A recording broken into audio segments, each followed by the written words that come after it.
No nanny. The cleaner bathes baby in the kitchen sink. But when the boss sees.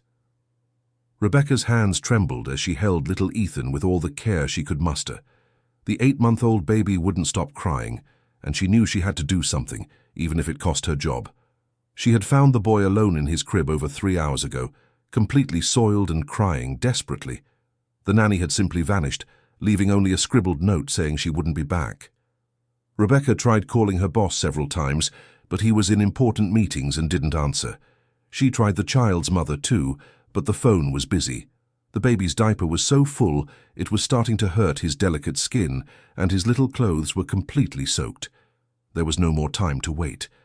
That's when she decided to improvise a bath in the kitchen sink. She filled the basin with warm water, testing the temperature several times with her elbow, as her own mother had taught her years ago. Ethan stopped crying as soon as he felt the water, his little blue eyes fixed on her with a trust that broke her heart. "Shh, my love, shh. Rebecca's here," she whispered, running her wet hand over the baby's fine blonde hair. At that moment, the kitchen door swung open suddenly. Michael Bennett entered like a whirlwind, his tie loosened after an exhausting day of negotiations. He froze when he saw the scene before him. His housekeeper had her hands on his son. The baby was naked in the kitchen sink, and this woman he paid to clean floors was touching the child as if she had any right to. "What do you think you're doing?" His voice came out louder than he intended, filled with an outrage he didn't even know where it came from. Rebecca turned, startled, almost dropping Ethan. She held the baby tightly against her chest, soaking her entire black and white uniform. "Mr. Michael, I can explain." "Explain? You're bathing my son in the kitchen sink." "In the sink where I prepare my food. The nanny left, sir. She left Ethan alone hours ago. He was dirty and crying so much. I tried calling." "I don't care," Michael interrupted, his face turning red. "Who do you think you are? You're a cleaner. Your job is to clean the house, not touch my son." Rebecca felt tears burning her eyes, but she forced herself to keep her voice steady. "But sir, the baby was—" "Out," he pointed to the door. "Get your things and leave my house now. Please let me at least finish." "I said out." Michael stepped forward and snatched Ethan from her arms with a roughness that made the baby start crying again. "You're fired. I don't want you near my son ever again." Rebecca stood still for a second, looking at the baby who was reaching his little arms out to her, still crying. Then, without another word, she ran out of the kitchen. Michael stood there, holding his wet son who wouldn't stop crying, feeling a mix of anger and something else he couldn't identify.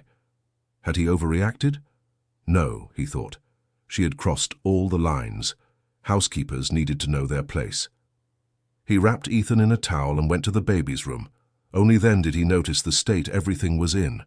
The dirty diaper thrown on the floor, the soaked little clothes, the crib with wet sheets. The nanny really had abandoned everything. But that didn't give Rebecca the right to make decisions about his son. As he tried to dress Ethan, his hands, trained to sign million-dollar contracts, trembled with the tiny clothes. The baby kept crying, and Michael realized he had no idea what to do. He called his secretary. "Jessica, I need you to find a new nanny urgently, for today, if possible."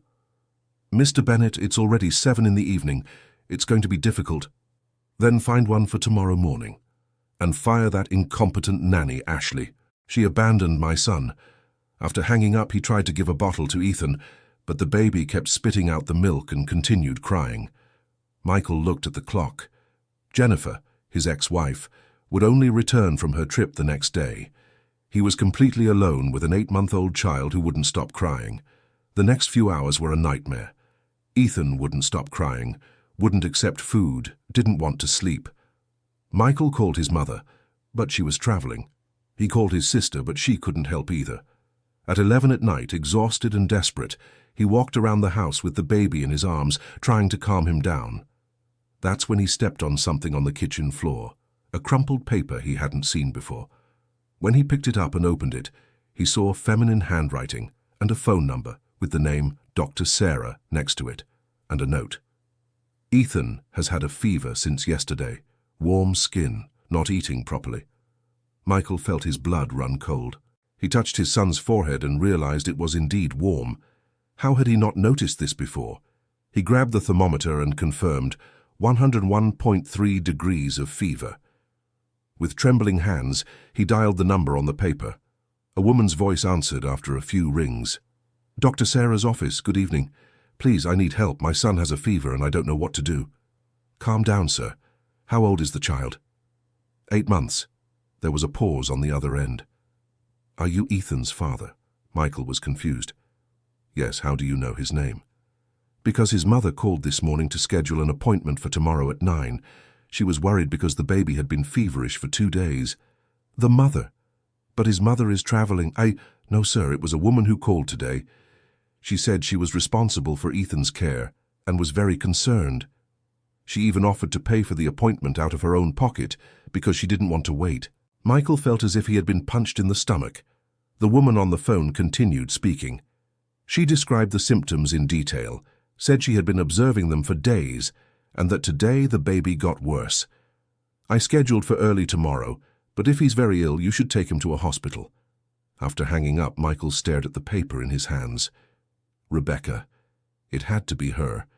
The housekeeper he had fired just hours earlier had scheduled a doctor's appointment for his son, paying from her own salary. He looked at Ethan, who had finally stopped crying and fallen asleep from exhaustion in his arms. How long had Rebecca been caring for him without him knowing? And why had she never said anything? Michael couldn't sleep that night. In the morning, as soon as it was light, he left Ethan with the neighbor and went to the modest apartment complex where Rebecca lived. He had never been there before, only knew the address from her employment records. When he reached the simple 4-story building, he climbed the stairs to her 3rd-floor apartment. He knocked on the door several times, but no one answered. He was about to give up when an elderly lady came out of the apartment next door. "If you're looking for Rebecca, she left early today. She was moving out." "Moving? Where to?" The woman looked at him suspiciously, noticing his expensive suit and brand-name watch. "Who wants to know?" I was her employer." "Oh, so it's you." The woman's voice turned cold.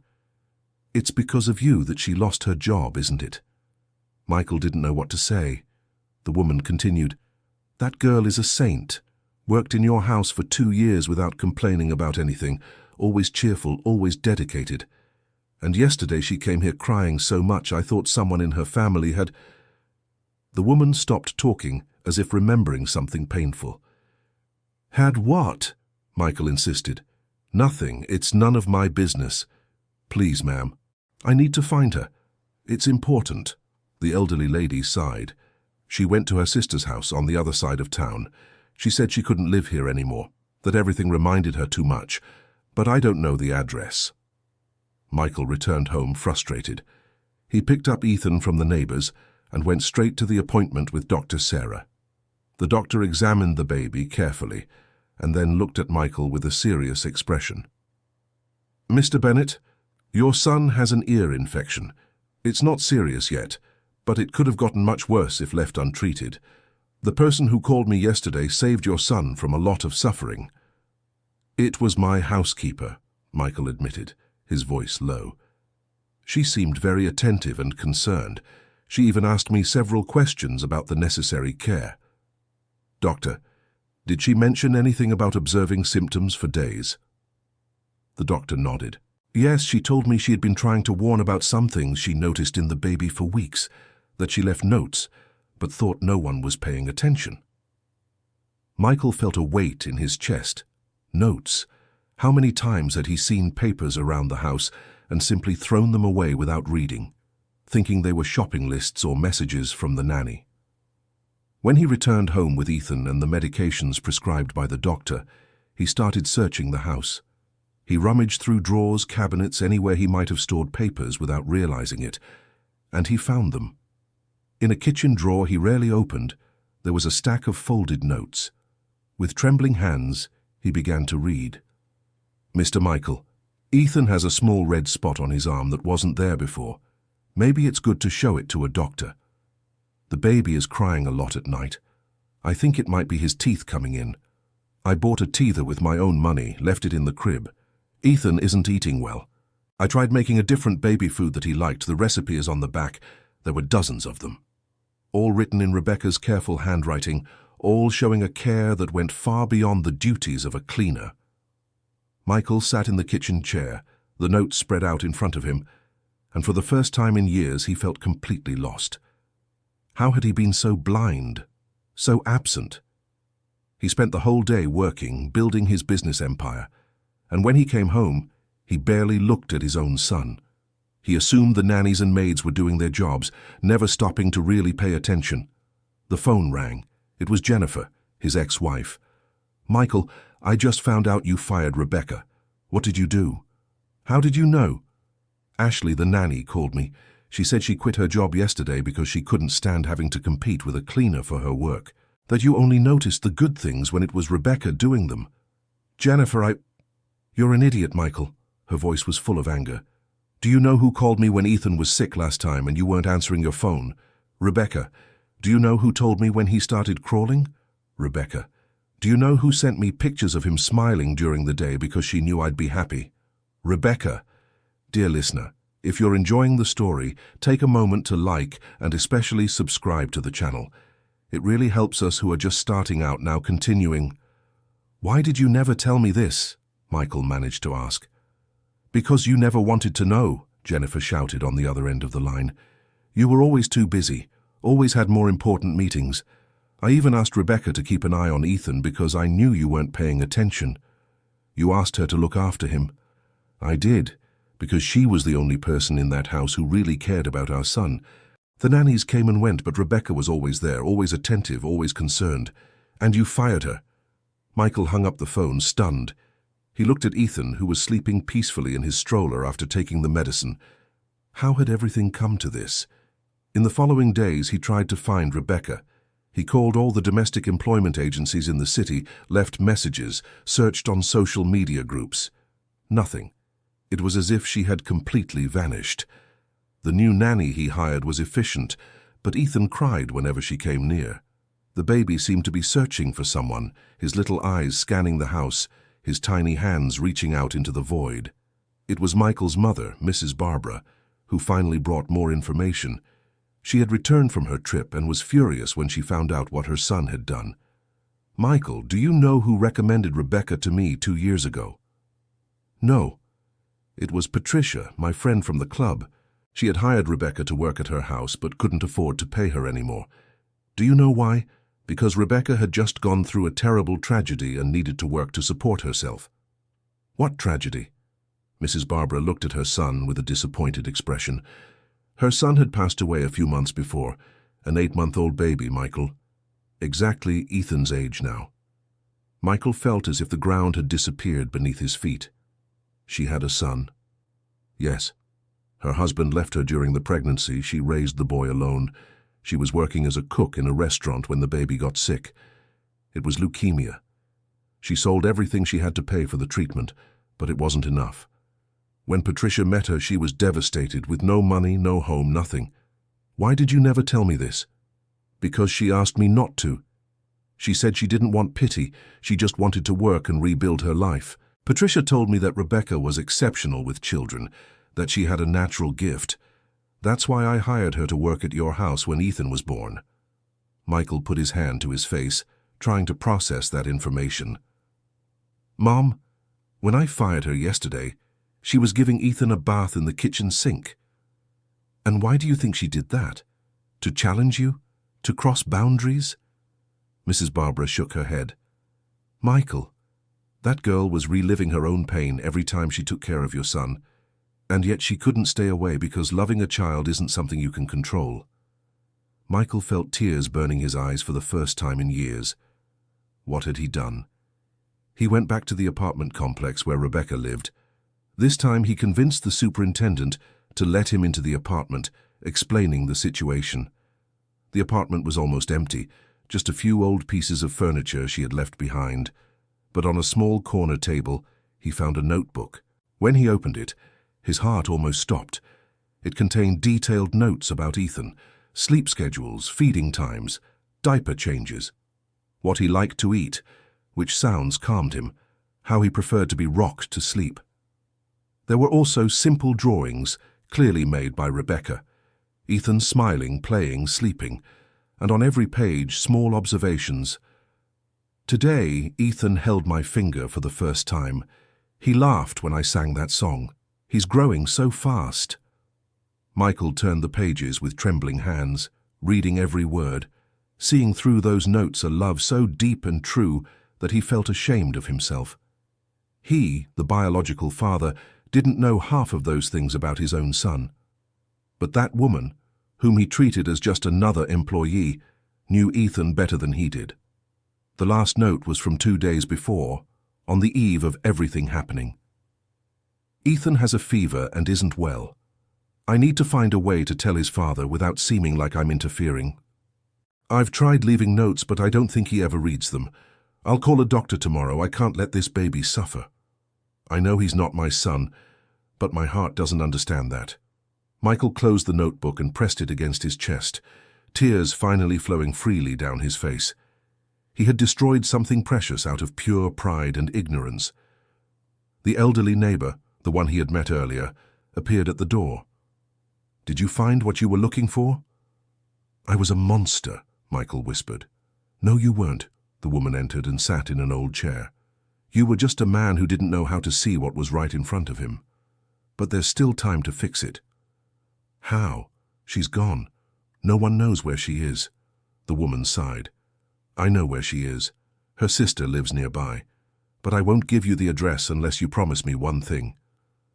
"Anything. Promise you'll treat her with the respect she deserves. That girl has suffered enough. She doesn't need more pain in her life." "I promise." The woman then gave him an address in a poorer part of town. Michael thanked her and ran off. When he arrived at the location, it was a simple 2-bedroom house in a humble neighborhood. He knocked on the door with his heart racing. A woman who looked like an older version of Rebecca answered. "What do you want?" she asked coldly. "I need to speak with Rebecca. Please, it's urgent." "She doesn't want to talk to you." "Please, I just need 5 minutes. I need to explain." "Explain what? That you humiliated my sister in front of everyone? That you treated her like trash after she took care of your son as if he were her own? That you didn't even let her finish bathing the baby before throwing her out?" Michael lowered his head. "I know I have no excuse, but I need to at least apologize and return this to her." He showed the notebook. "It's hers." The woman looked at the notebook, and her expression softened. "Wait here." She returned a few minutes later. "She doesn't want to see you, but she told me to give you a message. You can leave and get on with your life. She'll do the same. And she asked you to take good care of Ethan because she won't be there to do it anymore." "Please," Michael begged, "let me talk to her, just 5 minutes." "No." The door closed in his face. Michael stood there, not knowing what to do. Then he did the only thing he could think of. He sat on the sidewalk in front of the house and began to wait. The hours passed, the sun began to set. Michael called his secretary to cancel all his meetings for the next day. He wasn't going to leave until he spoke with Rebecca. Night fell, and he remained sitting there. Some people passed by and looked at him strangely, a man in an expensive suit sitting on the sidewalk in a poor neighborhood. But he didn't care. It was almost midnight when the door finally opened. Rebecca came out wrapped in an old coat. When she saw Michael still there, she stopped. "You're still here?" "I'm not leaving until you hear me out." Michael stood up, his legs numb after hours of sitting. "I have nothing to hear." "Then let me speak. After that, if you want me to disappear from your life, I will. But I need to speak." Rebecca crossed her arms, her tired face under the dim light of the street lamp. 5 minutes. "I'm sorry," Michael began, his voice breaking. "I'm sorry for treating you that way. I'm sorry for not seeing everything you did for my son. I'm sorry for being blind and arrogant and stupid." "Is that it?" Her voice was cold. "No. I found the notebook. I read all the notes. I saw all the drawings. And I understood that you loved my son in a way that I, his father, wasn't capable of. You know Ethan better than I do. You care about him more than I do. And I took you away from him out of pure pride." Michael saw a tear roll down Rebecca's face, but she quickly wiped it away. "You had no right to do that to me," she said, her voice trembling. "I know my place. I know I'm nothing in his life." But he had been crying for hours. He was dirty. He needed care. I wasn't going to leave him like that just because you think I'm too inferior to touch your son. I don't think you're inferior. I was wrong. Yes, you did. And you know what's worse? I already knew you would react this way. I knew that one day you would see me taking care of him and send me away, because to you I was never more than the woman who cleans your floor. That's not true. Yes, it is. Rebecca raised her voice for the first time. I worked for 2 years in your house. Do you know how many times you had a real conversation with me? None. You barely looked at me. I was invisible. The only difference was that Ethan saw me. He smiled at me, recognized me, and that was enough for me to endure everything. Rebecca, I didn't know about your son. She froze. The tears now flowed freely. Who told you? My mother and the neighbor, and I understood why you became so attached to Ethan. Don't talk about my son, she said through clenched teeth. You have no right. You're right. I don't. But I want you to know that now I understand, and if I could turn back time— But you can't, Rebecca interrupted him. What's done is done. Now leave me alone. She turned to go inside, but Michael held her arm. Please, come back. Come back to work for me, but not as a cleaner, as Ethan's caregiver. With a signed contract, fair salary, everything proper. I will change, I promise. Rebecca freed her arm from his grip. Do you really think I'll come back, after everything? It's not for me, it's for Ethan. He needs you. He hasn't stopped crying since you left, and I don't know how to take care of him like you do. No one can. That's not my problem. I know. But I'm still asking you, not for me, but for him. Rebecca remained silent for a long moment. Then she shook her head. No, I can't. I can't go back to that house and pretend nothing happened. I can't get attached again to a child who isn't mine and know that at any moment I can be taken away from him again. It won't happen again, I swear. Your oaths mean nothing to me. Rebecca went in and slammed the door. Michael stayed there for a few more hours, hoping she would come out again. But she didn't. Finally, when it started to rain, he went back to the car and drove home. Ethan was awake, crying in the nanny's arms. The woman looked exhausted. Mr. Bennett, I tried everything. He doesn't want to eat, doesn't want to sleep. He just cries. Michael took his son in his arms. The baby continued crying, his eyes searching for something, for someone who wasn't there. I know, son. I miss her too, he whispered, rocking Ethan against his chest. The following days were hell. Ethan barely ate, cried constantly, didn't sleep well. Michael didn't sleep either, spending nights awake with his son in his lap, thinking about Rebecca, about everything he had done wrong. He started investigating more about her past. He talked to Patricia, his mother's friend who had hired Rebecca first. The story she told broke Michael's heart even more. Rebecca had met her husband in her teens. He was older, a handsome man full of promises. When she got pregnant at 22, he disappeared. She raised the baby alone, working 2 jobs, living in a small rented room. The boy, whom she named Jacob, was her whole life. She would leave him with a neighbor during the day and pick him up at night, often after working 12 hours straight. Jacob was a healthy and happy baby, always smiling at his mother. Until at 7 months he started getting sick. At first it was just mild symptoms, but it soon worsened. The diagnosis came like a bolt from the blue. Childhood leukemia. Rebecca sold everything she had, borrowed money, did everything to pay for the treatment. But it wasn't enough. Jacob lasted only 2 months. He passed away shortly after turning 8 months old, the same age Ethan was now. Rebecca fell into deep depression. She lost her jobs, lost the small room she lived in, ended up on the streets for a few weeks. That's when Patricia found her, sleeping on a park bench. The woman took her in, gave her work, helped her get back on her feet. But Rebecca was never the same again. She avoided any contact with children, worked in silence, lived only to survive. Until Mrs. Barbara, Michael's mother, asked Patricia to recommend someone to work at her son's house, who had just had a baby. Patricia was hesitant, thinking it would be too painful for Rebecca. But when she asked, Rebecca immediately accepted. She said she needed to do it, that she needed to be close to a child again, even if it wasn't hers. And so she went to work at Michael's house, where she met Ethan, a fair-haired baby with blue eyes, so different from her dark-haired Jacob, but who awakened in her the same maternal love she thought she had lost forever. When Michael finished hearing Patricia's story, he was openly crying. That woman had been through so much suffering, and he had treated her as nothing. He needed to find a way to fix that, but he didn't know how. It was Jennifer who had the idea. She showed up at his house one afternoon, picked up Ethan, and sat down with her ex-husband. "You need to show her you've really changed," she said. "Words won't help. You need to do something that proves you understand now." "Like what?" "I don't know.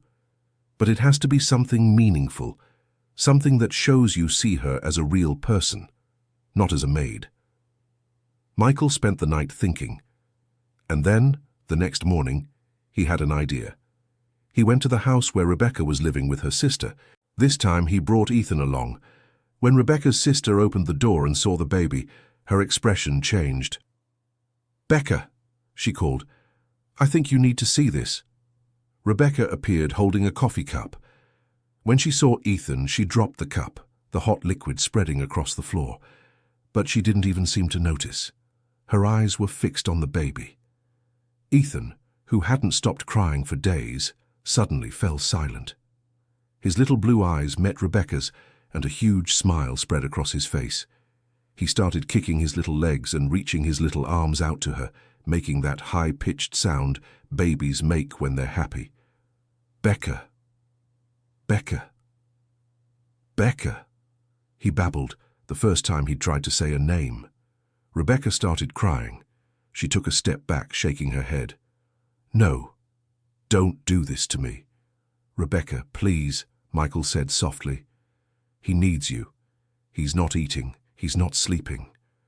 The doctors said he's losing weight. Please." "This is cruel," she whispered. "You're using him against me." "I'm not. I'm just showing you the truth. You're important to him. You're essential. And if you don't come back, it's not just me you're refusing. It's him too." Rebecca looked at Ethan, who kept reaching out his little arms, now starting to cry in frustration at not being in her arms. "It's not fair," she said through tears. "I know, and I'm sorry. But please just hold him for a moment. After that, if you want me to leave, I will, and I'll never come back." With trembling hands, Rebecca finally reached out her arms. Michael placed Ethan in them, and the effect was instant. The baby completely calmed down, rested his little head on her shoulder, and sighed with contentment. Rebecca held him tightly, crying silently. Michael saw in that moment the most touching scene of his life, a woman holding a baby that wasn't hers, but whom she loved as if he were. A baby who found comfort in the arms of the only person who truly cared for him. And a father who finally understood what really mattered in life. Dear listener, if you're enjoying the story, please take a moment to like and especially subscribe to the channel. It really helps us who are just starting out. Now continuing. "You can stay here as long as you want," Michael said quietly. "I won't rush you, but I need you to know something. I spent the last week talking with lawyers. If you agree to come back, it won't be as a cleaner. You'll have a signed contract as Ethan's caregiver, with all employment rights, vacation time, 13th salary, everything. You'll have your own room in the house, not that tiny maid's quarters, and you'll have complete autonomy over Ethan's care. I won't question your decisions anymore." Rebecca raised her head, looking at him with suspicion. "Why? Why are you doing this?" "Because I finally understood. You're not an employee. You're the person my son needs, the person I should have valued from the beginning. And what if you change your mind? If one day you decide I'm interfering too much again, I won't. But if you don't trust my word, everything will be in the contract, with protective clauses for you. My mother, my ex-wife, everyone will be witnesses.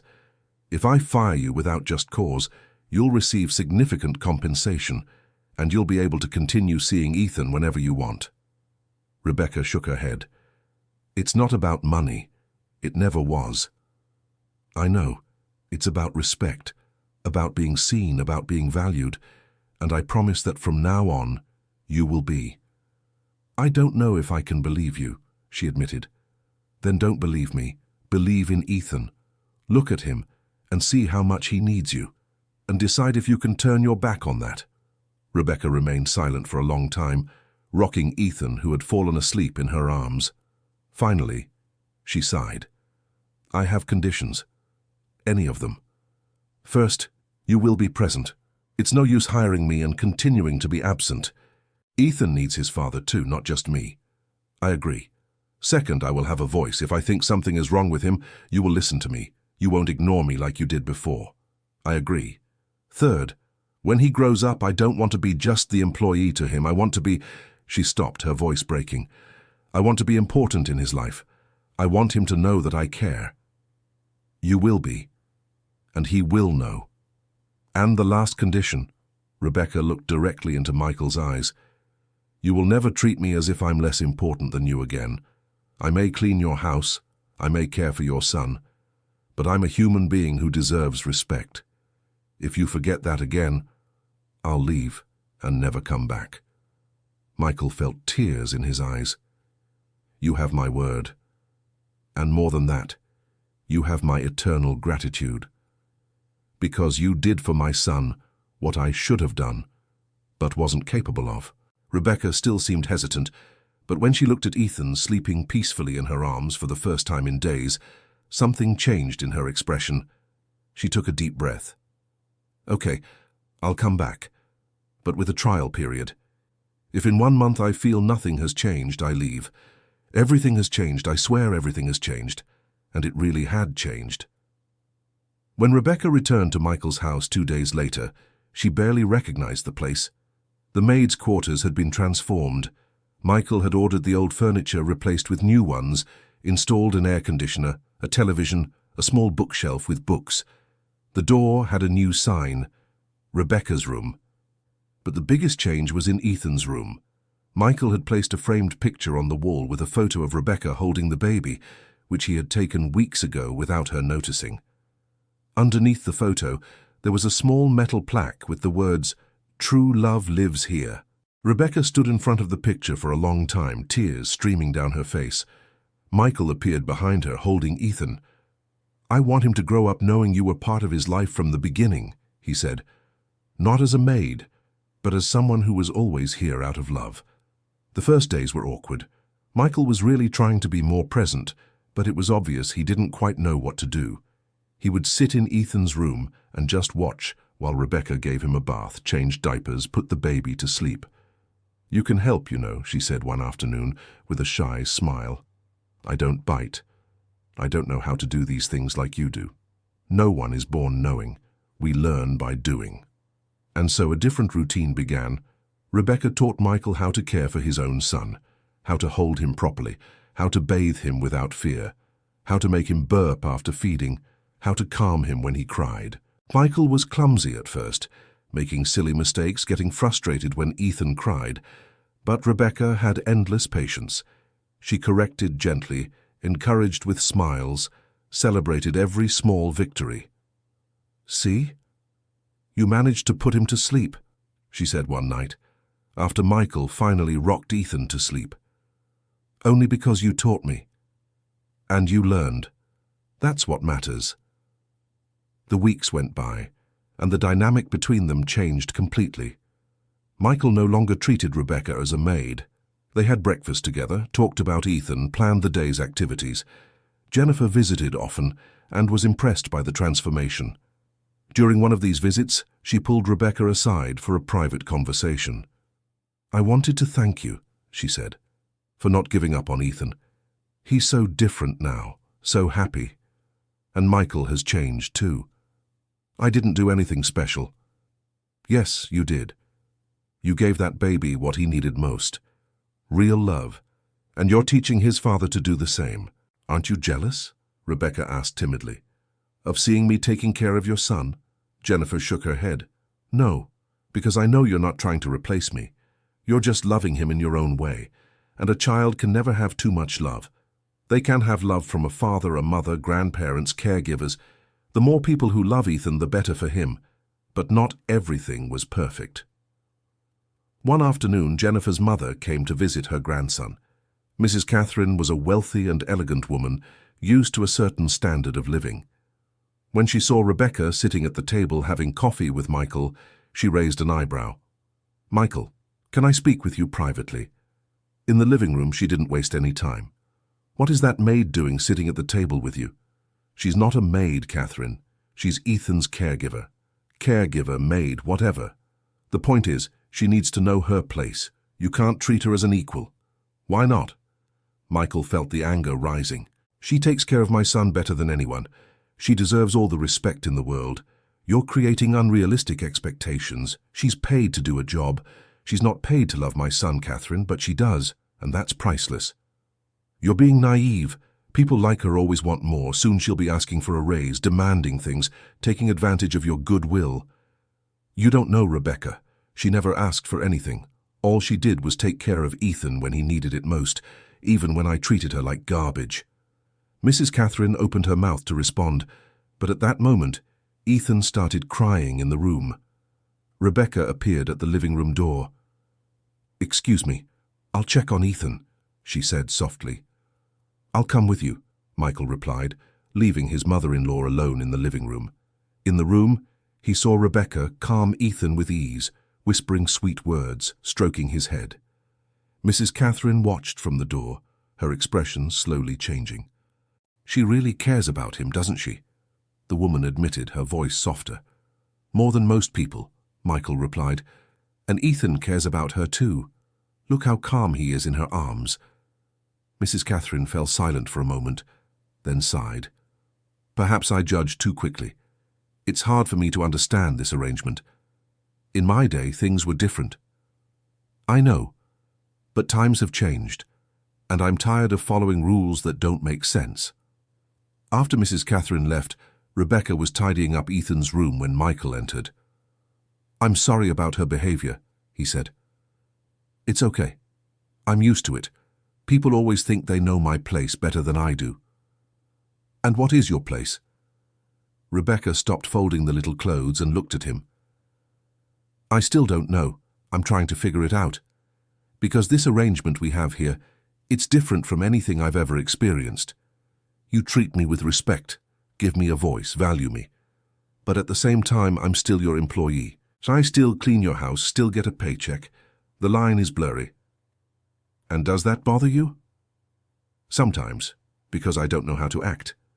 One moment it seems like we're almost friends. The next I remember you're my boss."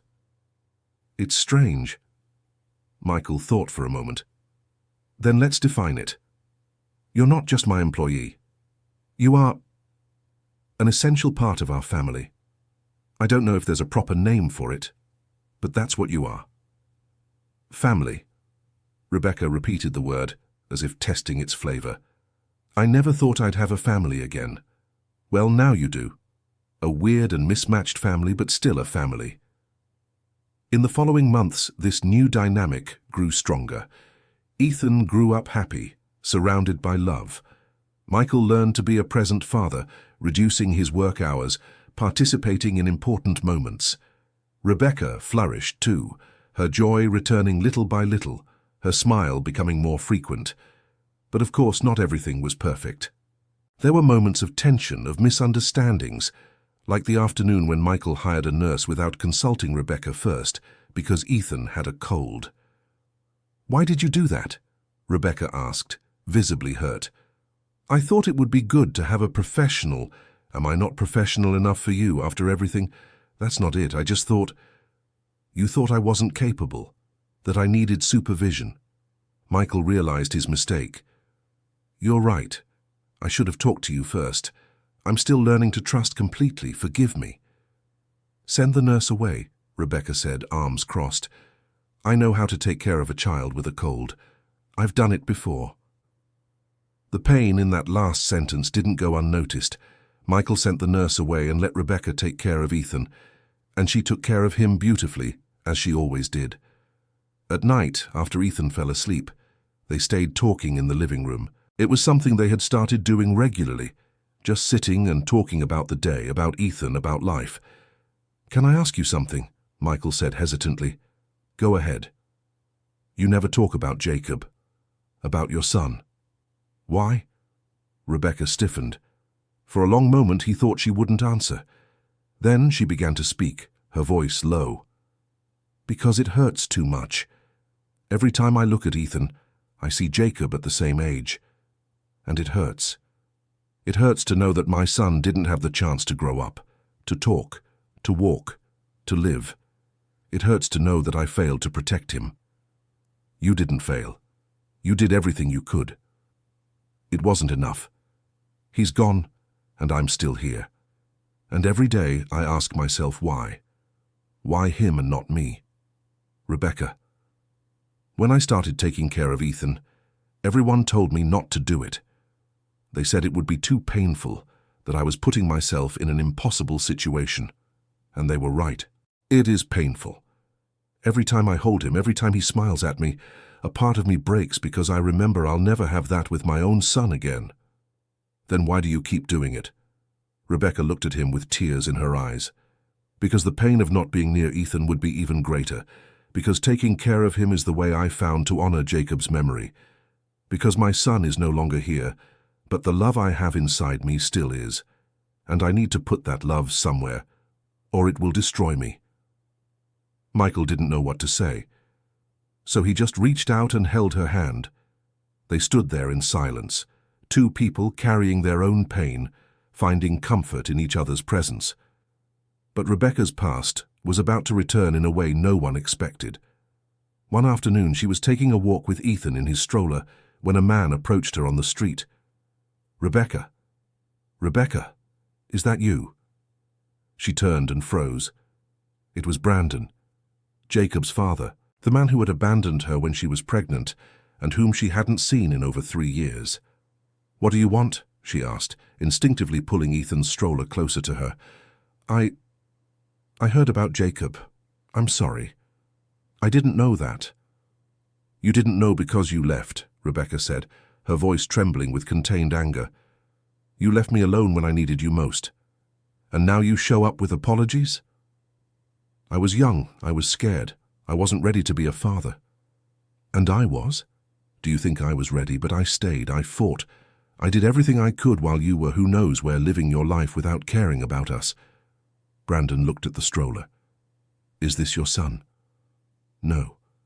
I take care of him."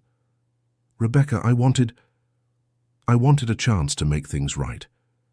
Maybe we could try again. Have another child. Start over." Rebecca looked at him as if he had said the most absurd thing in the world. "Do you really think I would want anything to do with you, after everything? You left me at the worst moment of my life. You never met your son, never held him, never saw his smile, never were there when he was sick. And now you want to start over." "I've changed. I've changed too. I changed because I went through hell and came out the other side. I changed because I learned that some people don't deserve second chances. I changed because I realized I deserve better than you." She started pushing the stroller, but Brandon grabbed her arm. "Please, Rebecca, give me a chance to make up for everything." "Let me go," she said through clenched teeth. "Just one conversation." "She told you to let go." Rebecca looked up and saw Michael approaching, his face serious. He had come to meet her to walk together, as they had arranged. Brandon immediately released Rebecca's arm. "Who are you?" "I'm this child's father," Michael pointed to Ethan, "and a friend of Rebecca's, and I'm giving you 5 seconds to leave before I call the city guard." "Rebecca, please." "Go away, Brandon," she said wearily. "There's nothing here for you. There never was." Brandon looked at her for another moment, then finally walked away. Rebecca felt her legs weaken and Michael held her by the arm. "Are you okay?" I need to sit down." They went to a bench in the square. Ethan was sleeping peacefully in his stroller, unaware of all the tension. Rebecca told Michael who Brandon was, the whole story. "I can't believe he had the nerve to show up like that," she said, still shaking. "After everything he did, after everything I went through alone. And he wants to start over, as if it were that simple. Do you still feel anything for him?" Rebecca shook her head vehemently. "No. I stopped feeling anything for him a long time ago. What I feel now is just anger. Anger that he wasn't there. Anger that Jacob never knew his father. Anger that he shows up now when it doesn't make a difference anymore. He doesn't deserve your forgiveness. I know, and he won't get it. Some things are unforgivable." Michael stayed silent for a moment, then said, "You know, I've been thinking lately about how much I was like him in the beginning. Rebecca looked surprised. "You're nothing like him." "Yes, I am. I also abandoned my son. Maybe not physically, but emotionally. I was so focused on work, so obsessed with success that I forgot what really mattered. If you hadn't been there for Ethan, I don't even know what would have happened." "But you changed." "I changed because you showed me the way. You taught me what real love for a child is, and I'm grateful for that every day." Rebecca felt the tears coming back, but this time they were good tears. She put her hand over Michael's. "Thank you for coming to defend me, for being here. I'll always be here, for you and for Ethan." Dear listener, if you're enjoying the story, please take a moment to like and especially subscribe to the channel. It really helps us who are just starting out. Now continuing. That encounter with Brandon deeply affected Rebecca. In the following days, she became quieter, more thoughtful. Michael noticed but didn't want to pressure her to talk. One night, however, he found her alone in the kitchen, staring into space. "Can't sleep?" She startled. "Sorry, I didn't mean to wake you." "You didn't wake me. I came to get water. What's going on, Rebecca?" She took a deep breath. "I was thinking about what that man said, about starting over, about having another child." Michael felt something strange tighten in his chest. "Are you thinking about accepting?" "God, no, never. But it made me think. I'm only 28. Technically, I still have time to have another family, other children, but the truth is I can't imagine doing that, not after Jacob." "Why?" "Because I'm afraid. Afraid to love another child that way and lose them again. Afraid to go through all that again. It's easier to take care of other people's children, because deep down, I know they're not mine. If something happens, the pain won't be the same. Or at least that's what I try to convince myself. But you love Ethan, I see that." "I do," she admitted, tears starting to fall. "I love that boy as if he were my own, and that terrifies me, because one day he'll grow up. He'll see me only as the nanny who took care of him when he was a baby, and I'll have to deal with that. That won't happen. I won't let it." "You can't promise that." Rebecca wiped her tears. "Things change. People change. One day you'll get married again. You'll have another woman in your life, and she won't want the nanny to be so close to her stepson. First, you're not a nanny. Second, any woman who comes into my life will have to accept you, because you're part of it. And third, you're thinking too much about the future and not living in the present. It's hard not to think I've already lost so much. I don't want to lose more." Michael approached, and for the first time since they'd met, he hugged Rebecca. She stiffened for a second, then allowed herself to relax into the hug, finally letting the tears fall freely. "You won't lose Ethan," he whispered. "I promise. You'll be in his life forever, no matter what happens." They stayed there hugging for a long time, two survivors of their own battles finding comfort in each other. The months kept passing. Ethan turned 1, and they had a small party, just family and close friends. Rebecca helped organize everything and was moved when Michael insisted she appear in the photos with him and the baby. It was at this party that something unexpected happened. Mrs. Barbara, Michael's mother, called Rebecca for a private conversation. "Rebecca, dear, I wanted to tell you something." "Yes, Mrs. Barbara?" "I've seen how my son has changed since you came back, and it's not just with Ethan. Michael is happier, more present, more human, and I think a lot of that is because of you." Rebecca didn't know what to say. "I just do my job." "It's not just a job, dear, and you know that. I see how you look at each other, how you talk, how you trust one another. There's a connection there that goes beyond professional." "Mrs. Barbara, I don't know what you're talking about." "You don't have to pretend with me. I'm not judging you. I'm just saying what I see. And I think you should think about what you really feel." After that conversation, Rebecca couldn't stop thinking. Could it be true? Did she have feelings for Michael that went beyond gratitude and friendship? And if she did, what did that mean? She started paying more attention to her own reactions. How her heart raced when he came home. How she smiled when he told silly jokes to make Ethan laugh. How she felt jealous when he mentioned going out with some woman. God, she was in love with her boss. What a ridiculous cliché. And worse, what an impossible situation. Michael would never look at her that way. To him, she was just his son's caregiver, the friend, nothing more. But fate has strange ways of working. One night, Michael came home particularly stressed. He'd had a horrible day at work, lost an important contract, argued with partners. He went straight to Ethan's room, where Rebecca was giving him his nightly bath. "Want a little peace and quiet?" she asked softly, seeing his state. Michael just nodded and sat in a chair, watching as she finished the bath.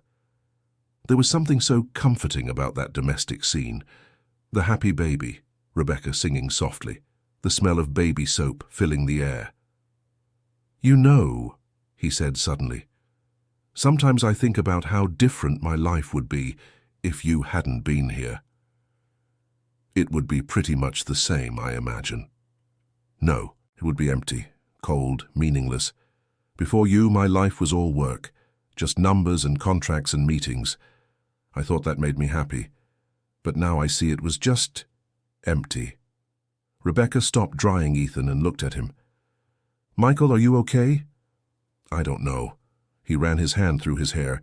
"I was in that meeting today, listening to those men talk about money and investments, and all I could think about was coming home, to you and to Ethan, and that scared me." "Why did it scare you?" "Because I realized that you two are more important to me than the entire empire I spent years building. And I don't know when that happened. When you stopped being just my son's caregiver and became essential." Rebecca's heart was beating so hard she was sure he could hear it. She finished dressing Ethan and put him in the crib. Then she turned to Michael, trying to keep her voice steady. "I think you're tired. Maybe you should rest a bit." "Rebecca, I'm not delirious. I'm telling the truth. You've become an essential part of my life, and I don't know how to live without you around anymore." "To take care of Ethan," she finished, her heart sinking. "No, not just to take care of Ethan. To be here, to talk with me at night, to make me laugh, to show me what really matters, to be you." Rebecca shook her head. "You can't say these things." "Why?" "Because you're my boss. Because I take care of your son. Because things between us are complicated enough without you adding more confusion. What if I'm saying it because I can't keep it to myself anymore? What if I'm telling you that I've fallen in love with you and don't know what to do about it?" Rebecca felt as if the ground had disappeared beneath her feet. Had he really just said that? "No," she whispered. "You can't have fallen in love with me. That doesn't make any sense."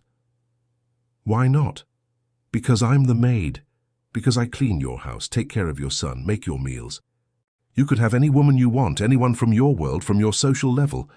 Why on earth would you fall in love with me?" Michael stood up and went to her, holding her face between his hands. "Because you're real. Because you're kind and strong and brave. Because you love my son as if he were your own. Because you taught me to be a better father, a better person. Because when I look at you, I see everything I ever wanted but never knew I needed." Michael. And maybe it's crazy, maybe it's impossible, but I had to tell you, because keeping this inside was killing me. Rebecca was crying now, tears streaming freely down her face. "I don't know what to say." "Then don't say anything right now, just think about it. About us. About the possibility of us being more than just employer and employee, more than just friends." He let go of her face and left the room, leaving Rebecca alone with her turbulent thoughts and racing heart. The following days were the strangest they had ever experienced. There was a tension in the air, not necessarily bad, but present. They were polite to each other, careful, but there was a distance that hadn't existed before. Rebecca spent sleepless nights thinking about what Michael had said. Could it be true? Did he really have feelings for her? And more importantly, what did she feel for him? The answer came on a rainy afternoon. Ethan was sleeping, and Rebecca was in the living room reading when she heard the door open. Michael came in drenched, taking off his wet jacket. "I forgot my umbrella," he said with an embarrassed smile. And in that moment, seeing him standing there, his hair wet, that silly smile on his face, Rebecca knew. She loved that man. Not because he was rich or powerful, but because he was human, because he had changed, because he made her feel seen, valued, important. "Michael," she said, putting the book aside. "Yes?" "I thought about what you said." He froze, the expectation clear on his face. And I'm scared, really scared, because this could go wrong in so many ways, because if it doesn't work out, I'll lose not only you, but Ethan too. And I don't know if I'll survive that loss. Rebecca. But she stood up and went to him. "I can't ignore what I feel either. And what I feel is that when you're around, everything gets better. That when you smile, I want to smile too. That the thought of you with another woman breaks my heart. So yes, I think I'm in love with you too, and yes, it terrifies me." Michael didn't wait for her to finish. He pulled her into his arms and kissed her. It was a gentle kiss, full of promises and fears and hopes. When they pulled apart, both were crying. "We'll make it work," he whispered against her lips. "I promise we'll make it work."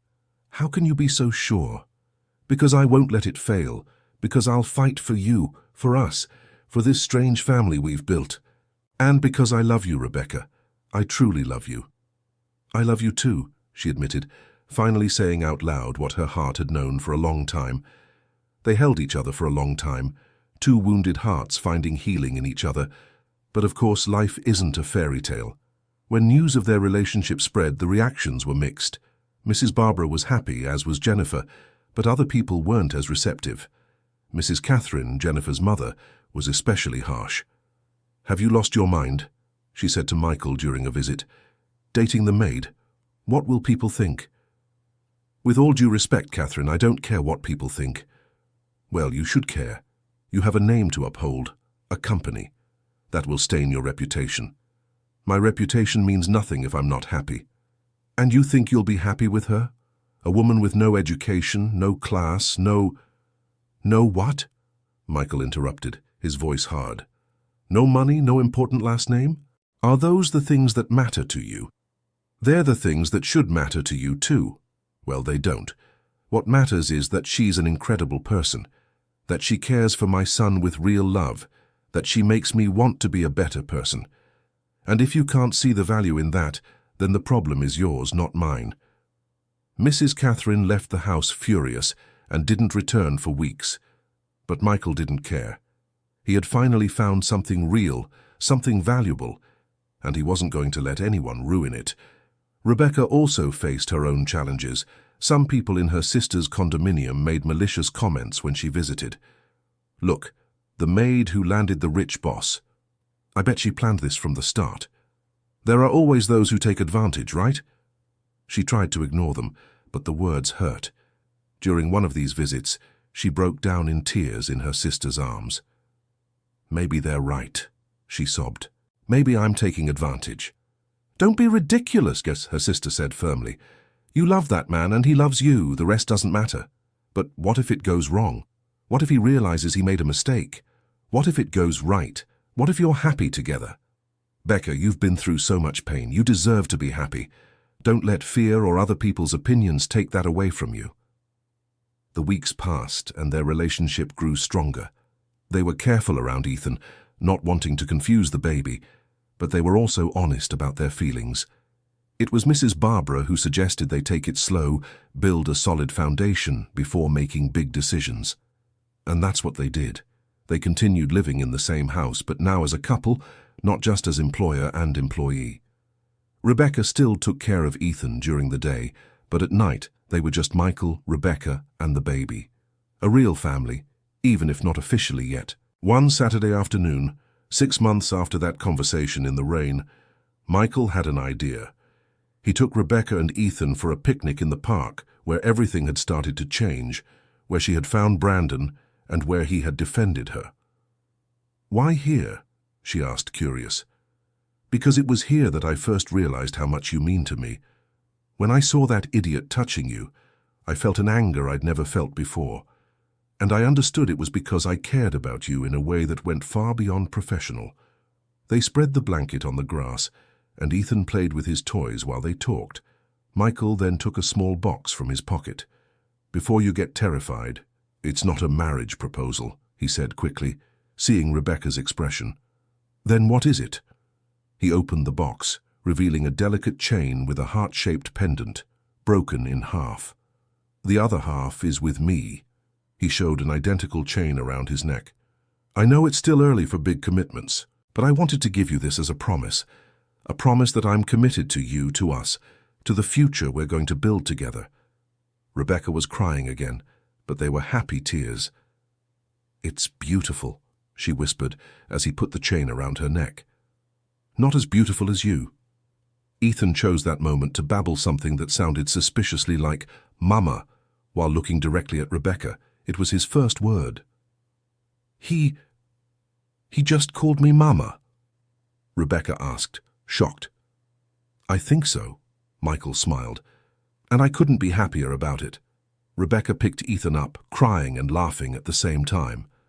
"Mama," the baby repeated, touching her face with his little hands. "Yes, my love. Mama is here," she whispered, holding him tight. Michael watched them, his heart so full it felt like it might burst. That was his family. Not perfect, not conventional, but completely theirs. In the months that followed, life continued its complex dance. There were good times and bad highs and lows, like when Mrs. Barbara's ex-husband tried to get close again and caused tension in the family. Or when Rebecca fell seriously ill with pneumonia and Michael stayed by her side every day until she recovered. Ethan was growing quickly, developing into a cheerful and affectionate boy. He clearly loved Michael just as much as Rebecca, making no distinction between the two.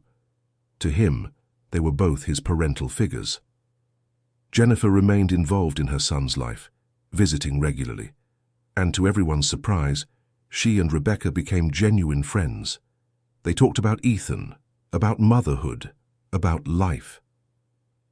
"You know," Jennifer said during one of these conversations, "I used to be jealous of you, seeing how much Ethan loved you, but now I see there's no reason for jealousy. You're not taking him away from me, you're just giving him more love, and that's amazing."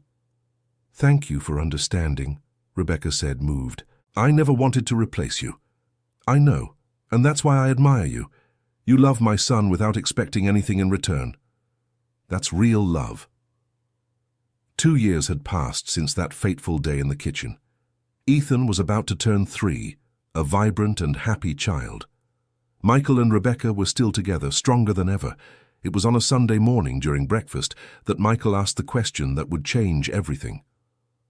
"Rebecca, have you ever thought about having children, your own children?" She stopped eating, her fork frozen in midair. I don't know. Why?" "Because I would like to.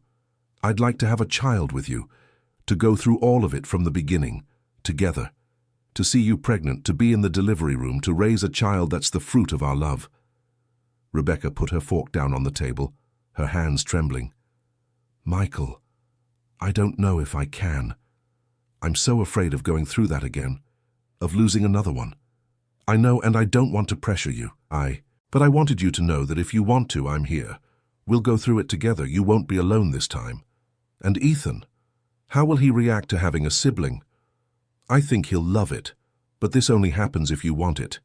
It's not something I'll insist on." Rebecca spent the following days thinking. The idea of having another child terrified her, but it also tempted her. She was only 30 now. She still had time, and this time would be different. This time she would have Michael by her side. It was Ethan who ended up making the decision for her. One afternoon, he came home from school, talking about a little friend who had just gotten a baby brother. "Mama, Jew, can I have a brother too?" he asked with his big, hopeful eyes. Rebecca and Michael exchanged glances, and in that moment, she knew what she wanted. "Maybe," she said, smiling at Ethan. "Maybe you can." That night, after putting Ethan to sleep, she told Michael she was ready to try again, ready to risk her heart one more time. "Are you sure?" he asked. "Yes, because this time is different. This time I'm not alone." 3 months later, Rebecca found out she was pregnant. The news came with a mix of joy and terror. Michael held her tight, promising to be by her side every step of the way. The pregnancy was emotionally difficult. Rebecca had constant panic attacks, afraid of losing the baby, afraid of reliving the nightmare from years ago. But Michael was always there, holding her hand, reminding her to breathe, to believe. Ethan became extremely protective of Mama Becca, as he now called her. He drew pictures for the baby, talked to her belly, and gave her belly kisses before bed. "Will the baby love me, Mama Becca?" he asked one night. "Yes, my love, as much as your father and I love you." "And will I be a good big brother? You'll be the best brother in the world." When Rebecca went into labor, Michael almost had a nervous breakdown. He was more nervous than she was. In the delivery room, he held her hand throughout the ordeal, whispering words of encouragement, wiping her sweaty face. And when the baby was finally born, a beautiful girl with dark hair, Rebecca broke down in tears. But they weren't tears of sadness. They were tears of relief, of joy, of gratitude. "She's fine," the doctor said, placing the baby in Rebecca's arms. "She's perfect." Rebecca looked at her daughter, at that tiny, perfect little face, and felt her heart burst with love. She had done it. She had overcome the fear, and now had a new life in her arms. "What should we name her?" Michael asked, kissing Rebecca's forehead. She had already thought about it. There was only one name that made sense. "Barbara, after your mother, who believed in me when no one else did." Michael smiled, tears streaming freely. "It's perfect."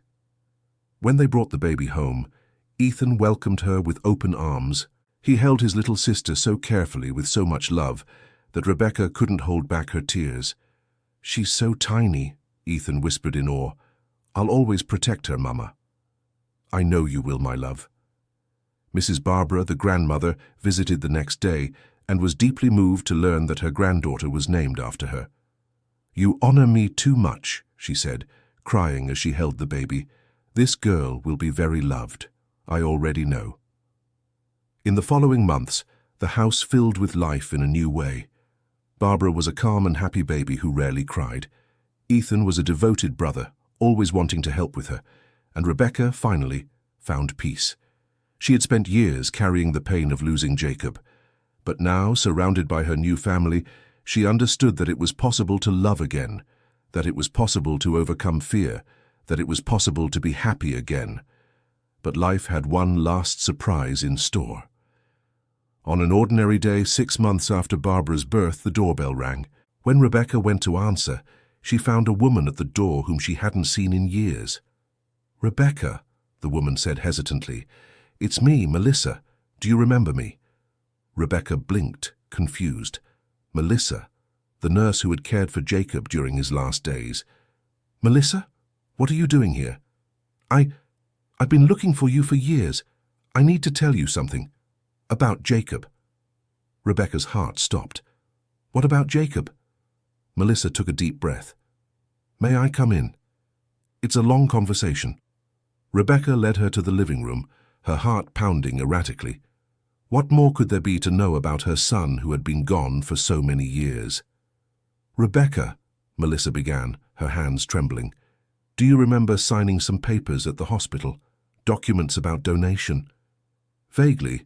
Everything was so confusing back then." "Why?" "One of the papers was about organ donation. Jacob's heart. It saved another child's life." Rebecca felt the world spinning around her. "What?" "There was a boy, also 8 months old, who urgently needed a heart transplant. Jacob was a match. And you had given permission. His heart saved another life, Rebecca." Tears began to fall uncontrollably. I didn't know. No one told me." "There was a communication failure at the hospital. They should have informed you, but the records show you were in a state of deep shock, and the doctors thought it best not to add more information at the time. And then, when you changed addresses, they lost contact. Why are you telling me this now?" Melissa smiled through her own tears. "Because the boy, he's alive and healthy, and his parents asked me to find you. They wanted you to know that thanks to your son, theirs has a whole life ahead of them. Rebecca covered her face with her hands, sobbing. Michael, who had been listening from the kitchen, rushed to her side and hugged her. They would like to meet you, Melissa continued. If you want to, of course. No pressure. Rebecca took a few weeks to process that information, Jacob's heart beating inside another child, her son, in a way, still alive in the world, giving life to someone. When she finally agreed to meet the family, she had Michael by her side for support. The family lived in a simple neighborhood, similar to the one where Rebecca grew up. The boy, now 5 years old, was vibrant and full of energy. His parents, a humble and caring couple, welcomed Rebecca with tears in their eyes. "Thank you," the mother said, holding Rebecca's hands. "Thank you for giving us our son back. Without you, he wouldn't be here." "Without Jacob," Rebecca gently corrected. "Yes, without Jacob. He was a hero, even so young." The boy, named Tyler, approached shyly. "Are you the mommy of the boy who saved me?" he asked in his small voice. Rebecca knelt down to his level, tears streaming. "I am. My mummy says he's my angel, that he's always watching over me." Rebecca couldn't answer, she just hugged Tyler. And in that hug, she felt a peace she never imagined possible. Jacob had passed, but his love lived on. His sacrifice had given life, and in some strange and wonderful way, that brought comfort. In the months that followed, Rebecca developed a friendship with Tyler's family. It wasn't a replacement relationship, but one of mutual gratitude and respect. Tyler knew he had something special inside him, and although he was too young to fully understand, he knew it was important, and Rebecca finally made peace with her past. She understood that Jacob had never truly left. He was alive in her memories, in her love for Ethan and Barbara, in the heart beating inside Tyler. Love doesn't disappear when someone leaves, it just transforms. 3 years after that fateful day in the kitchen, Michael called Rebecca for a serious conversation. They were in the backyard, watching Ethan and Barbara play together. "Rebecca, I have something to ask you." "What?" She looked at him, curious. Michael knelt down, pulling a small box from his pocket. This time it was a real marriage proposal. "I know we're already a family. I know we're already committed to each other, but I want to make it official. I want you to be my wife. Not because society expects it, not because it's the right thing to do, but because I love you, because you've transformed my life in ways I can't even explain, because I can't imagine spending a single day without you by my side." Rebecca was crying, but also smiling. "But I'm not from your world, Michael. People will always judge." "Let them. I don't care. You are my world. You, Ethan, and Barbara. You're all I need. And your company? And your reputation? My company will keep going. My reputation will be what it will be. But at the end of my life, when I'm old and looking back, I won't remember the contracts I signed or the money I made. I'll remember this moment. Us, the family we built together." Rebecca wiped her tears and reached out her hand. "Yes, 1,000 times yes. The wedding was simple, just family and close friends, but it was perfect. Ethan was the ring bearer, holding Barbara in his arms as he walked down the aisle. Mrs. Barbara was in the front row, crying tears of joy. Jennifer was also there, smiling proudly. And when Michael and Rebecca exchanged their vows, there wasn't a single person in the room who wasn't moved. Because this wasn't just the union of two people. It was the story of two wounded souls who found each other, healed, and became whole together. At the reception, Michael gave a speech that made everyone cry. 3 years ago, I was a lost man. I had everything money could buy, but nothing that truly mattered. And then this woman came into my life, not to save me, but to show me I could save myself. She taught me how to be a father. She taught me how to be human. She taught me that real love knows no social barriers or conventions. And for all of that, I am eternally grateful." Rebecca also spoke, her voice trembling with emotion. "I spent years thinking I didn't deserve to be happy again, that my chance to have a family had passed. But Michael and Ethan proved to me that it's possible to start over, that it's possible to love again, that it's possible to build something beautiful from the ashes of pain. And now, with Barbara completing our family, I finally understand that love has no end. It only grows and multiplies. The years went by. Ethan grew into a bright and kind boy. Barbara developed into a curious and joyful child. Michael and Rebecca remained strong, facing together every challenge life threw their way. Rebecca never forgot Jacob. She visited his grave regularly, bringing flowers and telling him about the life she had built, and somehow she knew he would be proud. She also kept in touch with Tyler's family, watching the boy grow up healthy and strong. And every time she saw him, it was a reminder that even in the greatest pain there can be beauty, that love persists beyond separation, that a person's legacy doesn't end when they're gone. One afternoon, 10 years after that day in the kitchen, Rebecca was sitting in the same spot where it all began. The sink had been replaced, the kitchen renovated, but the memories remained. Ethan, now 11 years old, came running in. "Mom, have you seen my soccer shirt?" "Mom, not Mama Jew, not Rebecca, just Mom." And that simple word made her heart swell with joy every time. "It's in the laundry, son." Barbara appeared right behind him, her 6 years full of energy. "Mommy, can you braid my hair?" "Of course, sweetie, come here." Michael entered the kitchen, home early from work as he had promised years ago. He kissed Rebecca on the forehead and scooped Ethan up, making the boy laugh. "How was your day?" he asked. "Perfect," Rebecca answered honestly. "Absolutely perfect." And it was true. Their life wasn't perfect in the traditional sense.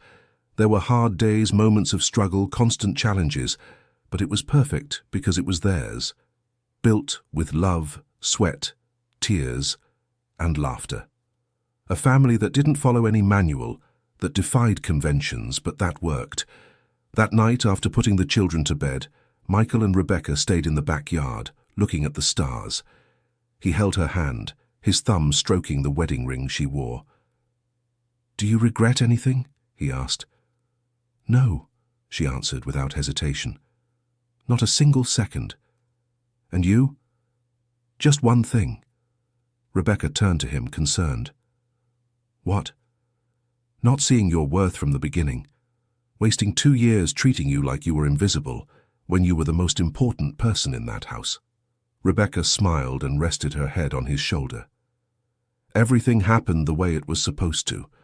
We wouldn't be here if things had been different." "Maybe you're right, but still, I wish I had been better from the start." "You're better now, and that's what matters." They stood there in comfortable silence, just enjoying each other's company. And Rebecca thought about how far she had come, from the broken woman who saw no future for herself to this version of herself that was strong, loved, and complete. She thought about Jacob, about what he would be like if he were alive. He would be a teenager now, probably looking like Ethan. And although the pain of his absence never completely disappeared, she had learned to carry that pain in a lighter way. Like a scar that marks, but no longer paralyzes. She thought about Michael, about the arrogant man who had fired her for taking care of his son, and about the caring man he had become. About the journey they had taken together, the lessons they had learned, the barriers they had broken. She thought about Ethan and Barbara, about how each of them was special in their own way. About how she loved being a mother, even with all the challenges it brought. About how every hug, every "I love you," every smile made it all worth it. And she thought about the future, about the adventures still to come, about the challenges they would still have to face. But she wasn't afraid, because she was no longer alone. She had a family that supported her, a love that strengthened her, a purpose that guided her. End of story. And you? What did you think of this story? Did Rebecca and Michael move you as much as they moved us? Leave in the comments what you felt and which part touched your heart the most. Don't forget to leave your like to support stories that celebrate true love that overcomes barriers. And if you want to keep following emotional stories like this one, subscribe to the channel now.